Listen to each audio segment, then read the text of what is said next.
오늘부터 주일 창세기 강해를 다시 시작을 합니다. 우리는 지난 창세기 24장까지 아브라함의 이야기를 읽었어요.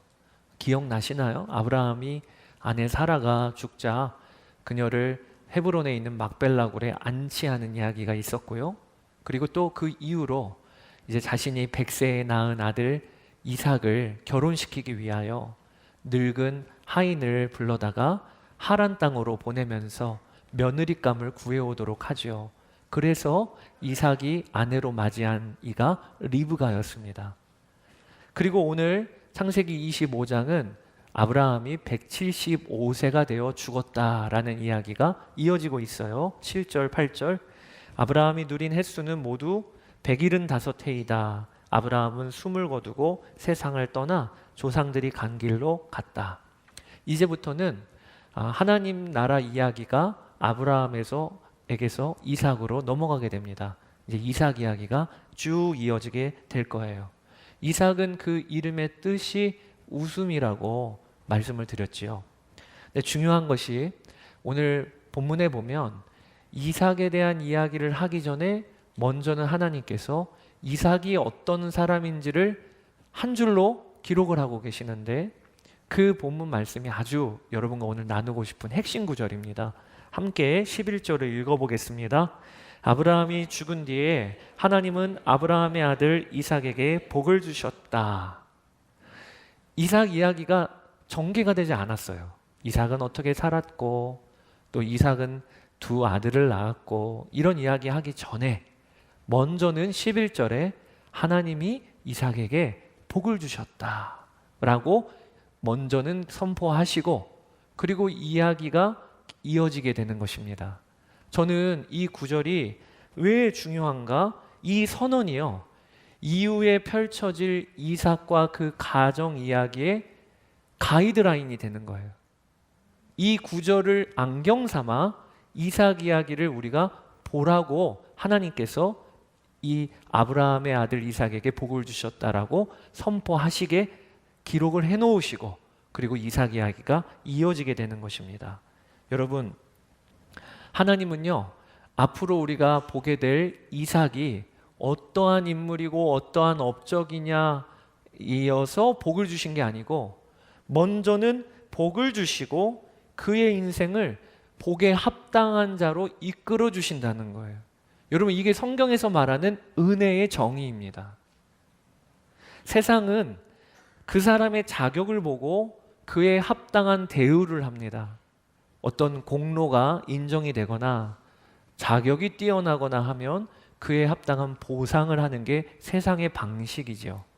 그런데 하나님의 방식은 오늘 이삭을 향한 선포와 같이 먼저는 은혜로 대우하십니다. 복을 선포하세요. 그리고 그 근거는 무엇이냐면 십자가에서 예수님이 이루신 십자가의 공로와 은혜입니다. 그것을 근거로 우리에게 먼저 너는 복이 될지라, 너는 복이 있는 자라 라고 우리를 선포해 주시고 그리고 우리 인생을 그에 합당한 인생으로 다루어 가신다. 이게 우리가 앞으로 볼 이삭 이야기의 큰 방향이라는 거예요. 그걸 여러분과 오늘 먼저 나누기를 원합니다. 사실 이삭은요, 그 아버지 아브라함에 비하면 특별히 두드러진 업적이 없습니다. 아브라함은 그래도 갈대아 우르에서 하란으로, 하란에서 보이지 않았던 가나안 땅으로 들어가는 큰 결정을 하는 사람이에요.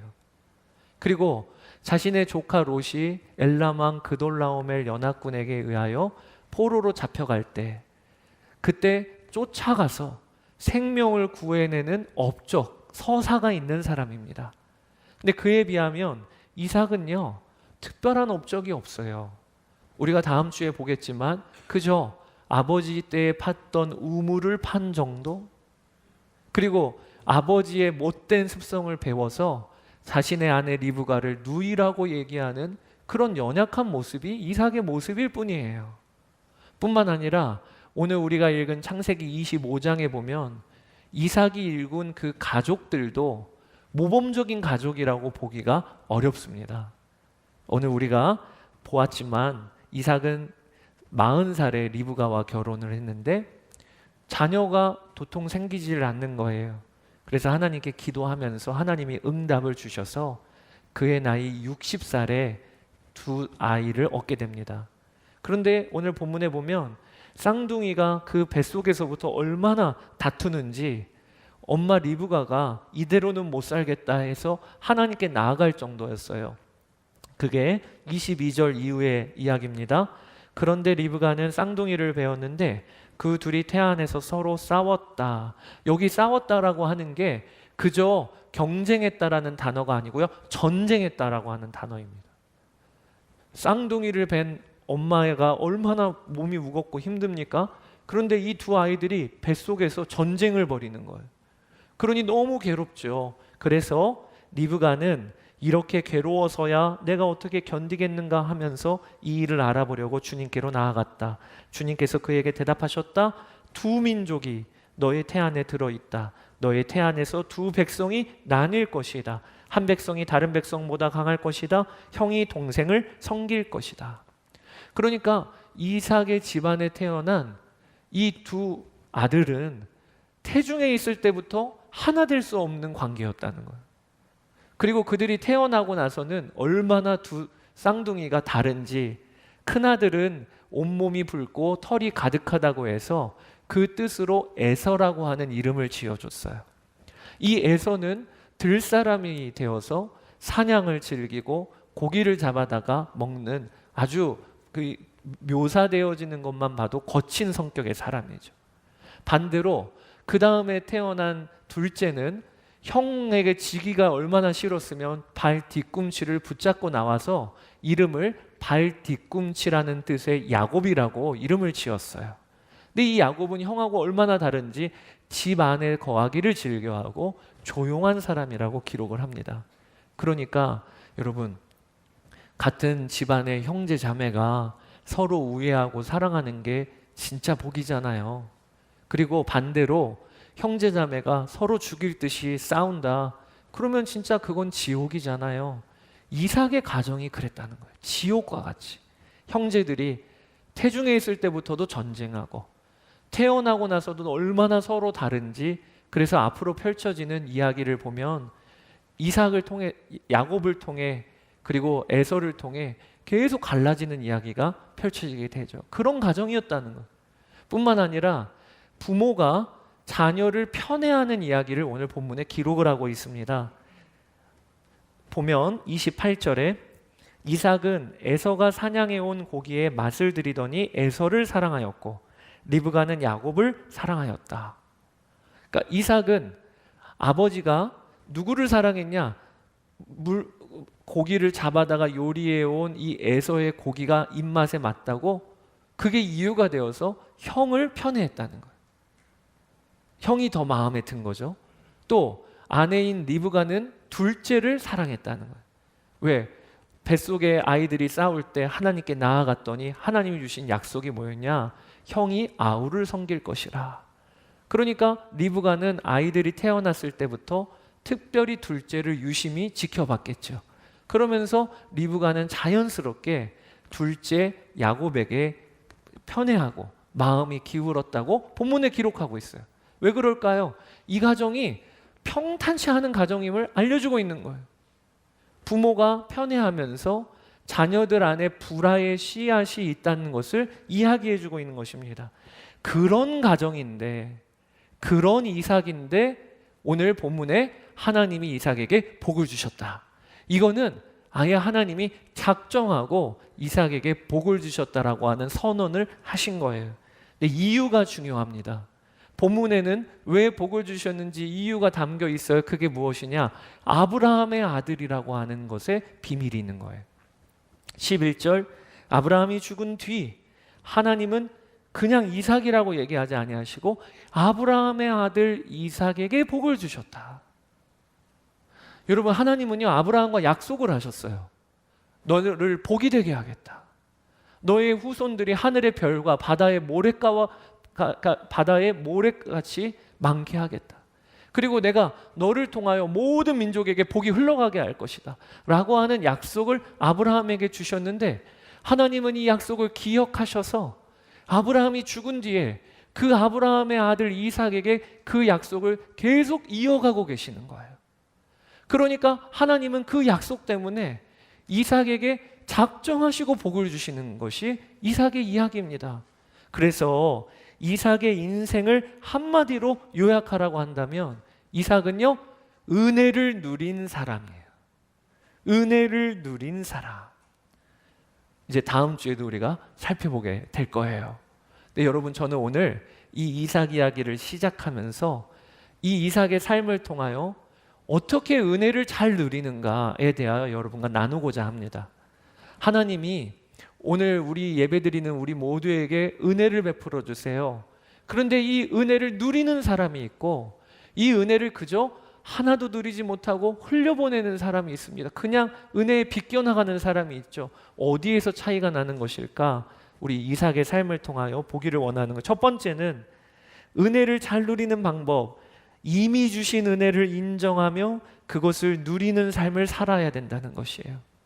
이게 무슨 뜻인가? 여러분, 이삭의 경우는요, 이미 태어날 때부터 그에게 이미 주신 은혜가 있어요. 그게 뭐냐? 아브라함의 아들이라는 거예요. 아브라함의 아들. 그래서 아브라함에게 하신 약속이 그대로 이삭에게 이어지고 있는 거예요. 오늘 본문의 표현으로는 장자권이라고 하죠. 이삭은 그것을 이미 받았고 그가 해야 될 것은 그걸 누리는 것뿐이었어요. 그게 이삭이 은혜를 누린 방법이었다는 것입니다. 여러분, 이거 어떻게 적용해야 될까요? 우리에게는. 여러분 중에는 오늘 이 말씀을 들으면서 이런 생각이 드시는 분 없으십니까? 이삭은 좋겠다. 아빠 잘 만나서. 그래서 태어날 때부터 하나님이 작정해서 복을 주시네. 그런 생각이 드시는 분 없으세요? 저는요, 사실 오늘 본문을 읽으면서 오랫동안 아브라함 가정 이야기가 저에게는 적용이 안 되고 오히려 제 마음에 나는 뭐야? 아브라함은 이렇게 일방적으로 은혜를 약속하시고 자녀 대대손손이 은혜가 이어지는데 그에 비하면 내가 태어난 가정은 좀 부족해 보이는 거예요. 이런 생각으로 신앙생활을 오랫동안 해온 게 접니다. 제가 신학교에 들어갔을 때 신학교에는 보니까 소위 믿음의 명문 가정들이 많았어요. 선배들이 제가 입학을 하니까 물어보기를 아버지가 목사님이시니? 아닙니다. 그랬더니 아버지가 목사님인 자녀는 옛날 신라 시대의 그 골품제 아시죠? 그거에 빗대서 성골이라고 한대요. 성스러운 뼈라는 거죠. 성골. 그 다음에 저에게 아버지가 장로님이시니? 저 아버지 장로님 아니십니다. 그랬더니 장로님 가정은 진골이라고 한대요. 그래서 저는 아버지가 집사님입니다 했더니 그 선배님이 하는 말이 그럼 넌 해골이야. 너는 해골이야. 아무것도 없는 거라는 거죠. 볼품이 없는 집안이라는 거예요. 처음에는 순진해서 그게 뭐 이렇게 따질 것인가? 너무 인간적인 것 같고 너무 또 세상에 이런 어떤 그 기준인 것 같고 그래서 하나도 신경을 안 썼었어요. 그런데 목회 현장은 다르더라고요. 목회를 하면 할수록 이게 그런 의미였구나. 한 번은 목회자 시험 면접을 보는데 몇 명이 같이 들어가는 거예요. 그러면 이제 자격심사 같이 면접을 봅니다. 선배 목사님들로부터. 근데 같이 들어간 친구는요, 단번에 끝나요. 질문이 딱 하나예요. 누구 목사 아들이야? 아버지 잘 계시지? 그 질문 하나로 끝납니다. 잘 계십니다. 안부 전해 좀 드려. 그리고 나서 저한테는 질문이 길어요. 웨슬리 목사님의 회심일이 언젠가? 이런 질문을 물어보는 거예요. 그러면 당황스러운 거죠. 야, 세상은 불공평하다. 이러면서 제 안에 믿음의 명문 가정이라는 말이 오히려 아픔이 되는 경험을 했어요. 나는 믿음의 명문 가정이 아닌데, 물론 참 존경하고 귀한 부모님으로부터 영향을 받았지만 다른 사람이랑 비교해 보니까 저보다 좋은 출신의 믿음의 명문 가정이 있는 것 같고, 이러면서 그 다음부터는 제 마음에 나도 믿음의 명문 가정이 이루어야지 라고 생각하는 욕심을 가지고 신앙생활을 하다 보니까 오늘 본문을 보는데 그저 본문 말씀이 은혜라고 여겨지지 않고 이삭 좋겠다, 뭐 이런 사람인데 이렇게 은혜를 베풀어 주시나 라는 비뚤어진 마음이 성경을 읽을 때 저의 마음이었어요. 한 번은 예수전도단의 로렌 커닝햄 목사님이 하나님 정말 당신이십니까? 라는 책을 쓰셨는데 그 책을 읽다가 제 마음이 무너진 날이 있었습니다. 그 책에 이런 예화가 소개가 돼요. 로렌이 어렸을 때 일인데 하루는 어머니가 그에게 심부름을 시키면서 5달러 지폐를 주었습니다. 당시에 5달러는 엄청나게 큰 액수의 돈이었어요. 그 5달러는 그 로렌의 가족이 일주일 동안 먹을 식료품을 사는 돈이었어요. 어머니가 아이에게 식료품을 좀 사오라고 심부름을 시킨 거죠. 로렌이 그 돈을 주머니에 넣고 힘차게 식료품 가게를 향해 뛰어갔습니다. 가게에 도착을 해서 한 주 동안 먹을 식료품들을 사서 계산대 위에 올려놓고 계산을 하려고 하는데 보니까 돈이 감쪽같이 사라진 거예요. 사색이 됐어요. 이거 우리 가족이 일주일 동안 먹을 돈인데 사라져버린 거예요. 왔던 길을 되돌아 샅샅이 뒤집니다. 풀밭도 뒤져보고 담장도 뒤져보고 그런데 도무지 찾을 수가 없었어요. 울면서 집으로 돌아왔습니다. 그리고 어머니에게 엄마 저 돈을 잃어버렸어요. 꾸중을 들을까 봐 잔뜩 겁에 질려 있었던 거죠. 그때 이 로렌의 어머니가 아이를 식탁에 앉히고는 차분하게 말씀을 하셨어요. 로렌, 하나님은 그 돈이 어디에 있는지 정확히 알고 계시단다. 그러니 우리 조용히 눈을 감고 하나님께 여쭤보자. 하나님은 우리의 생각과 마음에 말씀하시는 분이고 하나님이 떠오르게 하시는 장면이 있는지 네가 한번 기도 중에 분별해 보렴. 이렇게 어머니가 로렌 커닝햄 아들을 가이드를 해주신 거예요. 엄마와 함께 눈을 감고 기도를 시작을 합니다. 신기하게도 이 로렌의 머릿속에 선명한 장면 하나가 떠올랐어요. 그것이 가게로 뛰어가다가 뛰어넘었던 어느 집의 하얀 울타리, 그리고 그 하얀 울타리 밑에 잡초 사이에 5달러 지폐가 걸려있는 모습이 이렇게 순간 마음에 들어온 거예요. 그리고 나서 엄마한테 이야기합니다. 어딘지 알 것 같아요. 그래 가보자. 그래서 이 엄마 손잡고 그 하얀 울타리 집으로 갑니다. 그런데 가보니까 너무 놀랍게도 기도할 때 마음속에 보았던 바로 그 자리에 5달러 지폐가 바람에 날리지 않고 걸려 있었던 거예요. 이거를 어렸을 때 경험했던 거예요. 이 일을 통해서 로렌은 두 가지를 배웠다고 했어요. 먼저는 하나님은 우리의 사소한 문제인 잃어버린 돈까지도 관심을 가지시는 세밀한 아버지시다 라는 걸 배우게 됐고, 둘은 하나님의 음성은 우리의 마음과 생각을 통하여 온다라는 것을 알게 되었고, 이게 기틀이 되어서 예수 전도단의 그 유명한 하나님의 음성 듣기 훈련을 후배들에게 가르치고, 그리고 하나님은 지금도 살아 역사하시다는 것을 로렌의 삶을 통하여 증거하는 삶을 살았다라고 하는 책의 내용을 읽는데요, 제가 이걸 읽을 때 야, 대단하다, 나도 그렇게 하나님의 음성 듣는 삶을 살아야지 라고 하지 않고요, 뭐라고 생각했냐, 좋겠다, 로렌은 좋겠다, 가정 잘 만나고 엄청난 믿음의 부모님 덕에 그 위대한 사역을 한 것이구나. 바보 같은 결론이죠. 여러분, 오늘 이삭을 향해서 하나님이 아예 복을 주시고 그의 인생을 이끌어 가시는 이 장면을 보시면서 여러분 어떻게 반응하고 계시냐는 거예요. 여러분들은 어떻게 반응하고 계시냐는 거예요. 그게 내 복이라고 여겨지십니까? 하나님이 나에게도 그런 은혜를 주셨다고 여겨지십니까? 이게 너무 중요하다는 거예요. 저는 그렇게 엉뚱하게 잘못된 생각을 갖고 있었어요. 믿음의 부모님, 믿음의 명문 가정, 저 가정은 우리 가정보다 훨씬 더 믿음이 깊고 좋고, 그러면 출발이 다른 것 같고, 오해였지요. 이 오해가 언제 저에게 바로잡혀졌냐면 예수님과 동행하는 삶을 살고 그리고 예수 동행 일기를 쓰기 나서부터예요. 훈련을 받는 겁니다. 매일마다 주님은 나와 함께 계시다. 그리고 아침부터 저녁까지 내가 얼마나 주님을 바라봤는지를 매일 점검하는 일기를 쓰기를 시작을 했어요. 통해 일기를 벌써 14년째 쓰고 있습니다. 그러면서 저에게 있어서 시선이 점점 더 외부가 아닌 나와 함께 계시는 주님께 시선이 모아지기 시작했어요. 이전에는 신앙생활을 해도 다른 사람과 비교하면서 사는 거예요. 저 사람은 좋겠다. 저 사람은 나하고 출발이 다르다.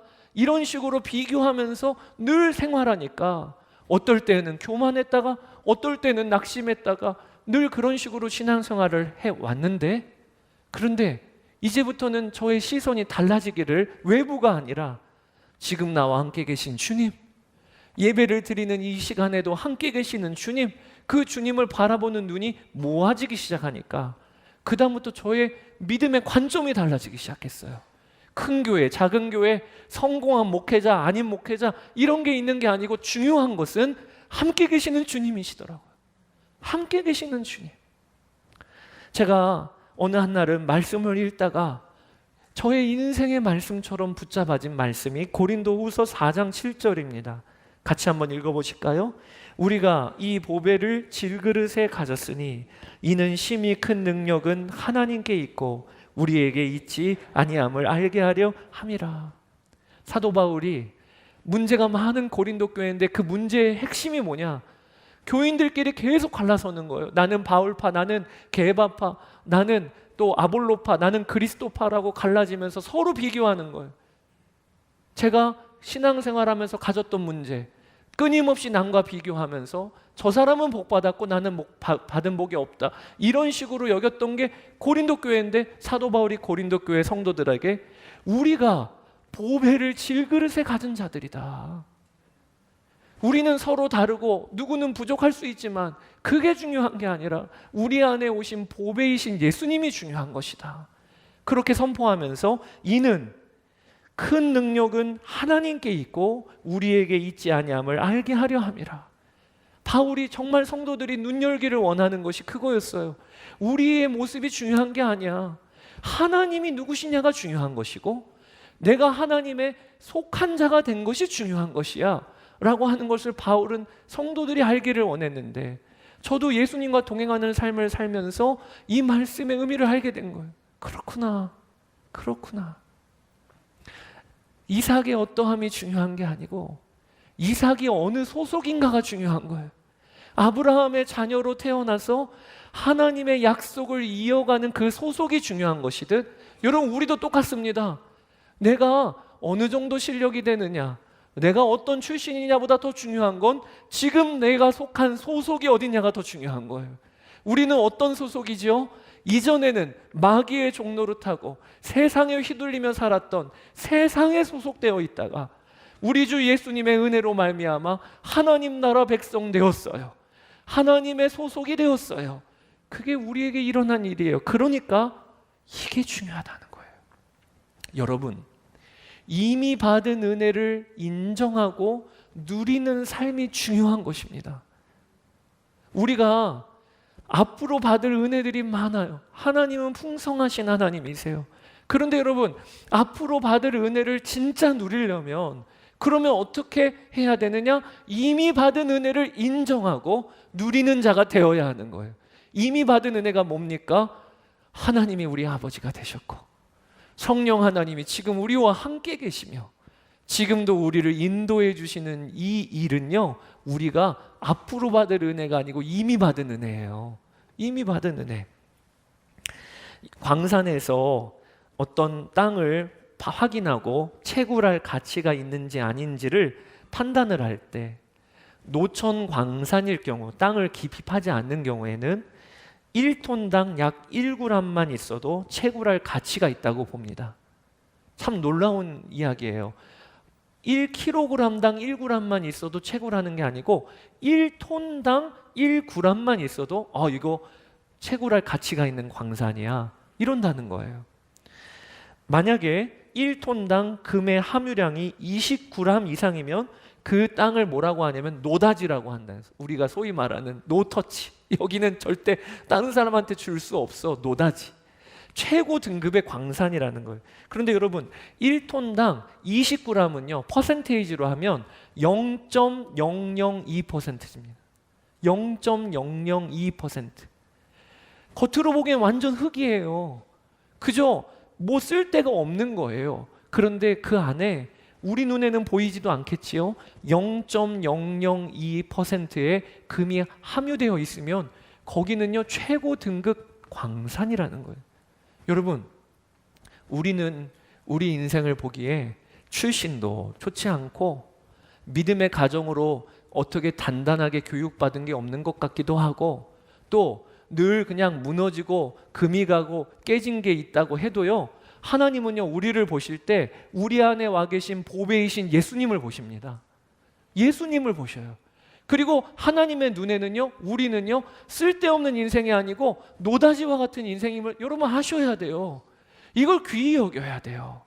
오늘도 예배의 자리에 나온 우리 안에 성령의 역사가 있습니다. 하나님을 아버지라 부르고 예수님을 주님이라고 부르고 오늘도 말씀을 들으면서 받은 은혜가 깨달아지고 이번 한 주간도 하나님의 뜻대로 살고자 하는 결심이 일어나고 또 하나님의 뜻대로 살지 않을 때에는 내 마음에서 성령의 근심이 느껴지고 이거 다 우리 안에 오신 보배의 역사이거든요. 이걸 귀히 여겨야 되는 거예요. 많은 성도들이 앞으로 일어날 어떤 신앙의 역사를 기대하지 여기에만 늘 바라보니 사니까 우리의 시선이요 오늘을 못 살고 늘 언젠가는 나도 언젠가는 달라질 거야. 나도 언젠가는 달라질 거야. 아니에요. 우리의 시선은요 이미 받은 은혜부터 시작해야 되는 거예요. 지금 내 안에 성령의 역사가 있다. 주님이 나와 함께 계신다. 나를 떠나지 않으신다. 나는 소속이 하나님 나라 백성 소속이다. 여기서부터 출발하시는 여러분 되시기를 축복합니다. 그게 은혜를 누리는 첫 번째 방법이에요. 두 번째 방법은요, 하나님이 주신 특권이 있음을 알고 그것을 가볍게 여기지 말아야 한다는 거예요. 하나님이 주신 특권을 가볍게 여기지 말아야 한다. 오늘 본문 29절부터 34절까지의 이야기는 우리가 너무나도 잘 아는 에서가 장자권을 동생에게 판 이야기입니다. 그날도 사냥하고 들어왔는데 너무 배가 고픈 거예요. 근데 너무 맛있는 냄새가 나서 뭔가 하고 가서 봤더니 동생 야곱이 죽을 쓰고 있는 겁니다. 우리나라 성경으로 하면 팥죽이라고 되어 있는데 그 팥죽은 아니에요. 사실 렌틸콩 스프입니다. 근데 그게 너무 맛있게 끓고 있으니까 동생에게 한 그릇만 달라고 부탁을 하죠. 그때 야곱이 아주 겉모술수가 능한 자였던 것 같아요. 왜 형이 사냥하고 돌아올 그 허기질 때 그 향을 풍기고 있었을까요? 계획이 있었던 거예요. 그게 뭐냐? 형의 장자권을 얻으려고 하는 심산이 있었던 거죠. 그 당시에는요 구두로도 장자권을 넘겼다고 하는 기록이 있다고 합니다. 학자들에 의하면. 그러니까 이 야곱은요 계획을 하기를 형이 돌아올 때 장자권을 이번에 내가 형한테 뺏어야 되겠다. 에서는요 그 수프 하나 때문에 장자권이 나에게 뭐가 소용이냐, 이렇게 배고파 죽겠는데 하고 팔았다는 거예요. 여러분, 에서가요 장자권이 무슨 의미인지를 몰라서 그렇게 쉽게 판 걸까요? 그렇지 않으면 우리가 알아야 해요. 오늘 창세기 25장은 아브라함의 죽음, 그 다음에 이삭의 두 아들의 탄생, 그리고 마지막에는 에서가 장자권을 판 이야기까지 다 기록이 되어지고 있습니다. 근데 이걸 읽으실 때 연대기 순으로 읽으면 그러면 오해가 생깁니다. 아브라함이 죽고 그리고 야곱과 에서가 태어났구나, 이렇게 생각하면 안 되고요. 나이를 계산을 해보면 사실은 아브라함이 죽기 전에 야곱과 에서가 태어난 거예요. 아브라함이 몇 살에 이삭을 낳았지요? 100살에 낳았어요. 그리고 오늘 본문에 보니까 몇 살에 하나님 품에 안겼죠? 175세에 안겼어요. 그러니까 175세에 아브라함이 하나님 품에 안겼을 때 이삭의 나이는 몇 살이었을까요? 75세였겠지요. 그런데 오늘 본문에 보면 이삭이 쌍둥이를 낳을 때의 나이가 기록되어지고 있습니다. 몇 살에 낳았다고 되어 있냐? 60세에 낳았다. 그러니 여러분, 쌍둥이 에서와 야곱은요, 할아버지 아브라함과 함께 보낸 시간이 15년 동안 있었던 거예요. 15년 동안. 지금 우리로 하면 중학교 2학년이 될 때까지 아브라함 할아버지와 함께 생활을 했던 거예요. 여러분, 아브라함이 자신의 손주들에게 무슨 이야기를 해 주었을까요? 무릎에 앉혀놓고 아마 어렸을 때부터 하나님 이야기를 하지 않았을까요? 내가 갈대아 우르에 살았던 자였는데 하나님이 나를 이 땅으로 인도해 주셨어. 애굽으로 내려갔을 때 하나님이 내 편이 되어 주셨어. 하나님이 가는 곳마다 복을 주셨어. 그게 다 하나님의 약속으로 인하여 이루어짐이야. 이런 이야기들을 이삭과 에서와 그리고 야곱은요, 어렸을 때부터 들었을 거예요. 장자권이 무슨 의미인지를 야곱도 알았으니까 그걸 그렇게 갖고 싶었던 거예요. 호시탐탐 노리면서 형에게 장자권을 얻기를 그렇게 원했던 거예요. 반대로 에서도 그 장자권의 의미가 무엇인지를 알았는데 그는 팥죽 한 그릇에 팔았다는 거예요. 그게 오늘 본문에 담겨 있는 하나님이 들춰내시는 에서의 영적인 상태인 겁니다. 그러면서 마지막 절에 에서의 장자권 판사권을 뭐라고 하나님이 정리하시냐? 34절 같이 한번 읽어보겠습니다. 야곱이 빵과 팥죽 얼마를 에서에게 주니 에서가 먹고 마시고 일어나서 나갔다. 에서는 이와 같이 맏아들의 권리를 가볍게 여겼다. 맏아들의 권리가 에서에게 있었어요. 장자권이 자기에게 있었어요. 그런데 이 장자권이 무엇인지를 알았음에도 불구하고 에서는 어떻게 생각했냐? 가볍게 여겼다는 거예요. 이 가볍게 여겼다고 하는 히브리어 단어가 바자라고 하는 단어인데, 이 바자를 다른 성경 번역은 멸시하다, 경멸하다라고 번역을 해놨어요. 근데 이 바자라고 하는 단어가 성경에 또 어디에 등장하냐면 사무엘상 2장 30절에 등장합니다. 제가 읽어볼게요. 나를 존중히 여기는 자를 내가 존중히 여기고 나를 멸시하는 자, 여기 멸시하다가 바자입니다. 나를 멸시하는 자를 내가 경멸하리라. 오늘 성경의 언어대로 하면 나를 가볍게 여기는 자를 내가 경멸하리라. 여러분, 오늘 말씀을 통하여 하나님은 우리에게 경고하시는 거예요. 하나님은 우리에게 은혜를 주셨습니다. 그런데 우리가 이 은혜에 취해야 될 반응이 있다는 거예요. 그게 뭐냐?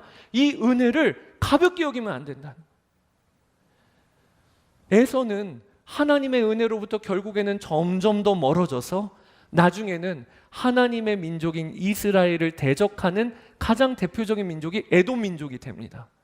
근데 왜 이렇게 멀어졌냐는 말이, 그게 다른 게 아니라 이 에서의 마음, 자기에게 주신 특권을 특권이라고 여기지 않고 가볍게 여겼다.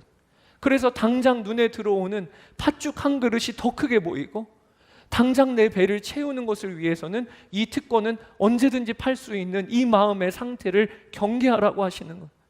우리가 은혜를 그렇게 부어주시는데도 불구하고 못 누리는 이유가 뭐냐? 이 은혜를 가볍게 여기니까. 여러분, 2026년이 시작이 돼서 오늘이 3주 차입니다. 저는 여러분께 정말 도전하고 축복하고자 하는 것은 우리의 신앙생활에 하나님이 우리에게 주신 특권인데 가볍게 여기는 영역은 없으십니까? 하나님이 주신 우리에게 주신 은혜인데 이 은혜를 가볍게 여기는 건 없으십니까? 하나님은 그걸 어떻게 여기시냐? 나를 경멸한다 라고 여기신다는, 정말 두려운 말씀이죠. 그래서 저는 여러분께 오늘 도전해드리고 싶은 것이, 우리가 그리스도인이라면 하나님이 모든 이에게 주신 특권들이 있어요. 그게 말씀과 기도와 예배입니다. 말씀과 기도와 예배입니다. 목사님, 말씀이 무슨 특권인가요? 기도하는 게 무슨 특권인가? 여러분 아셔야 돼요. 기도는요, 특권이에요. 기도는 특권이에요. 예수 그리스도로 말미암아 하나님을 아버지라고 부르며 기도할 수 있는 건 누구에게나 주어진 거 아닙니다. 구약에 있는 믿음의 선진들은 하나님을 아버지라고 감히 부를 수 없었습니다. 예수 그리스도를 기대하고 바라보며 살았던 게 다윗이었고 모세였습니다. 그런데 우리는 어떻습니까? 예수 그리스도가 이미 오셨고 성령님을 보내주심으로 말미암아 우리는 하나님을 아버지라고 부르며 언제든지 기도할 수 있는 특권을 누리고 있는 게 우린 거예요. 근데 여러분께 질문을 드리고 싶어요. 이 특권을 무겁게 여기십니까? 이 특권을 다른 어떤 상황과 조건보다 앞세우고 계십니까? 상황이 바쁘니까 더 기도하고, 내가 요즘에 너무 힘드니까 더 기도하고, 이 특권을 누리고 계시나요? 하나님께서 주목하시는 사람의 특징이라는 거예요.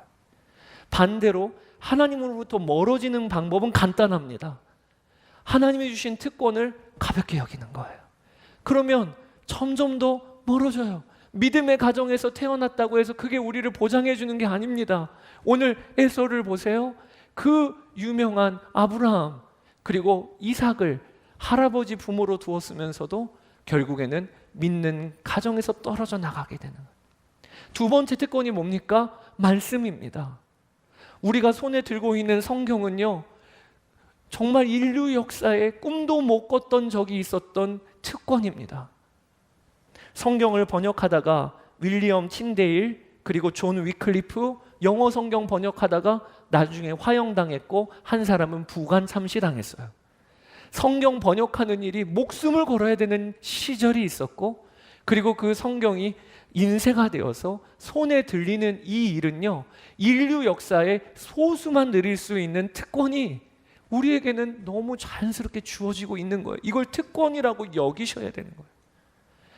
에서가 장자권이 주어졌다고 하는 것을 특권이라고 여기지를 않고, 그게 뭐가 대단한 일이라고 여겼던, 그게 에서의 비극이었듯이, 저는 이 시대를 살고 있는 우리 그리스도인들, 특별히 한국교회 그리스도인들의 비극이 뭔지 아세요?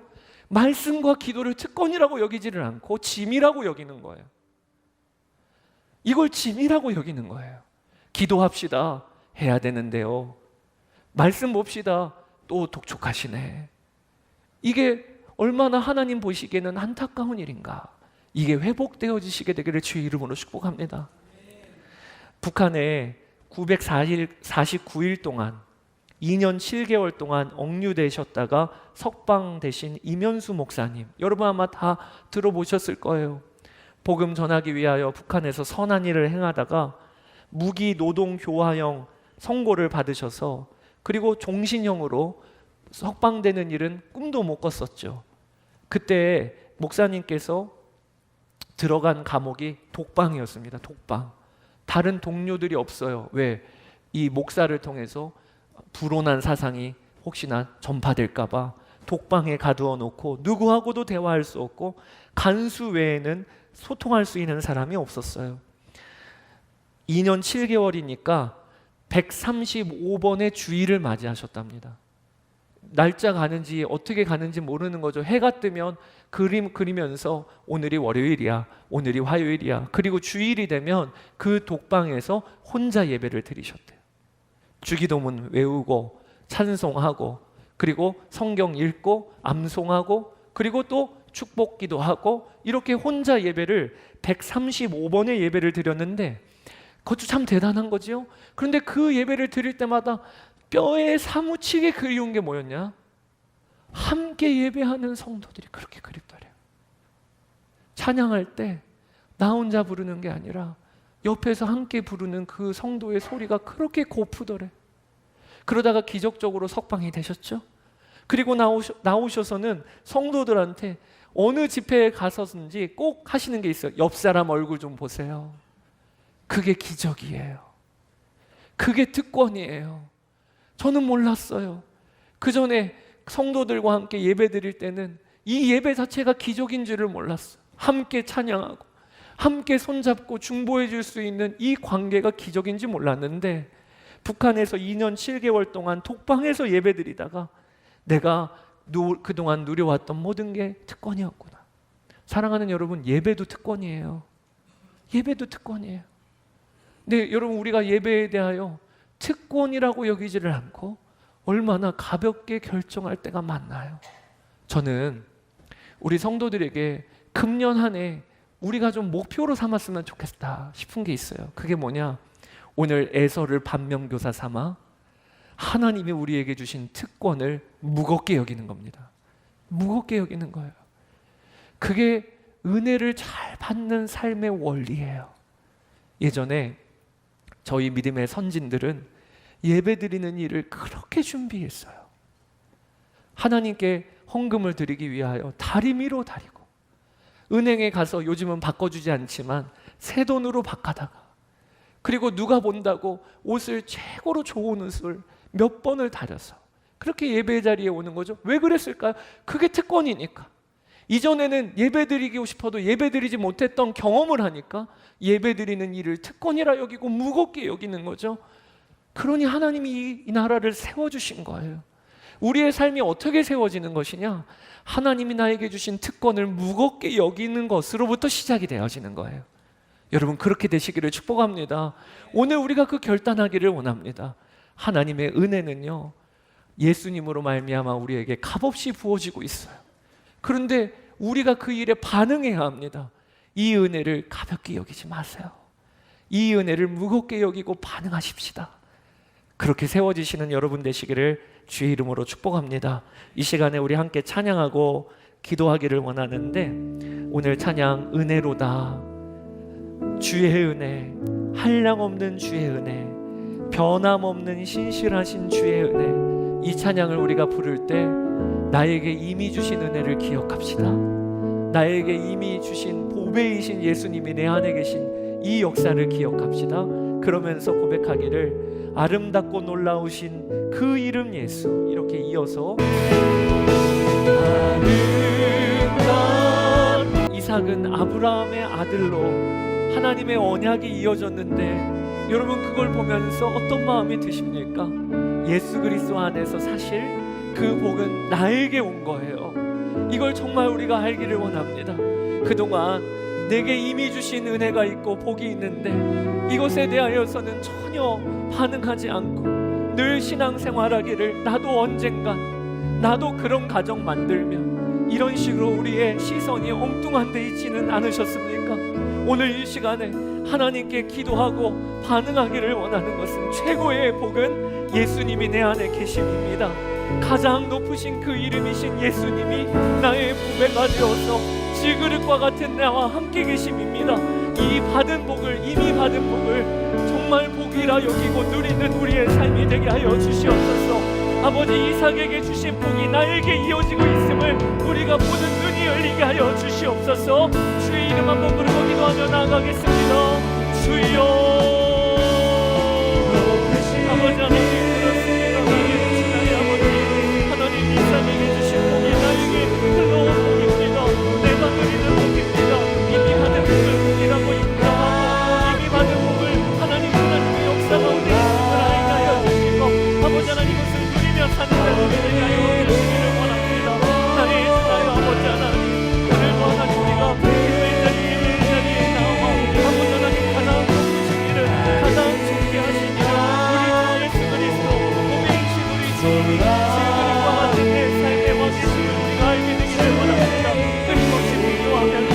끊임없이 아버지 하나님 다루기와 나타나면서 내게는 복이 없다고 여겼어. 아버지 하나님, 내게는 복이 없다고 여겼어. 주님이 아버지 하나님 달라지게 되기를 원합니다.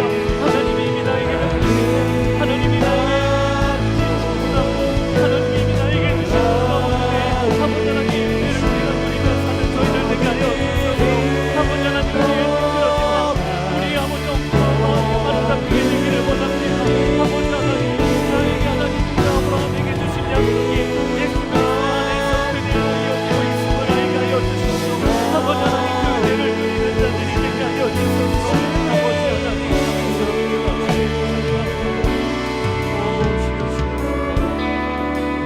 오늘 성경은 하나님의 일방적인 복의 선포에서 결국에는 에서가 그 복으로부터 멀어지는 이야기로 끝이 납니다. 그 반응이 어땠습니까? 특권을 가볍게 여겼더라. 특권을 가볍게 여겼더라. 이 시간에 우리가 정말 우리 안에 하나님이 내게 주신 특권인 줄을 모르고 가볍게 여겼던 것이 무엇인지를 돌아봅시다. 감사할 게 투성인데, 찬양할 게 투성인데 그것을 특권이라고 여기지를 않고 가볍게 여겼던 것. 말씀과 기도와 예배가 나에게 허락하신 특권 중에 특권인데 상황만 조금 바뀌면 가볍게 여겼던 것, 하나님 거기서부터 우리가 돌이키겠습니다.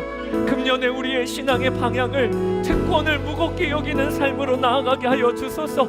은혜가 더 은혜되게 하시고 은혜의 강도가 세지는 역사가 일어나게 하여 달라고 이 시간에 주의 이름 한번 부르고 기도하며 나아가겠습니다. 주여, 아버지 하나님, 하나님이 우리에게 베풀어 주신 특권이 얼마나 놀라운데, 하나님이 우리에게 주신 특권이 얼마나 큰데, 아버지 하나님 그것을 특권이라 여기지를 못하고 가볍게 여겼던 것을 특권이 되게 되기를 원합니다. 회개하며 하나님 우리의 삶의 방향을 다시 잡기를 원합니다. 하나님 아버지, 말씀과 기도와 예배가 특권임을 알게 하여 주소서. 함께 예배할 수 있는 우리 성도가 있음을, 주의 복음을 알게 하여 주소서. 하나님의 말씀을 손에 쥐고 있으니 주의 복음을 알게 하여 주소서. 기도할 수 있으니 복음을 알게 하여 주소서. 하나님으로부터 하나님 벌어졌던 애소의 권총을 받는 우리가 아무도 없게 하여 주시고, 아버지 하나님 너무도 하나님 앞에 부족해도 주님 안에 머물러 있는 이 시간, 하나님 아버지 예배할 수 있는 시간, 아버지 하나님 기도와 찬양과 나아갈 수 있는 이 시간, 아버지 하나님 이를 무겁게 여기며 하나님 우리의 삶을 다시 바라보는 역사가 일어나게 하여 주소서. 아버지 하나님 감사를 드립니다. 아버지 하나님 하여 주소서.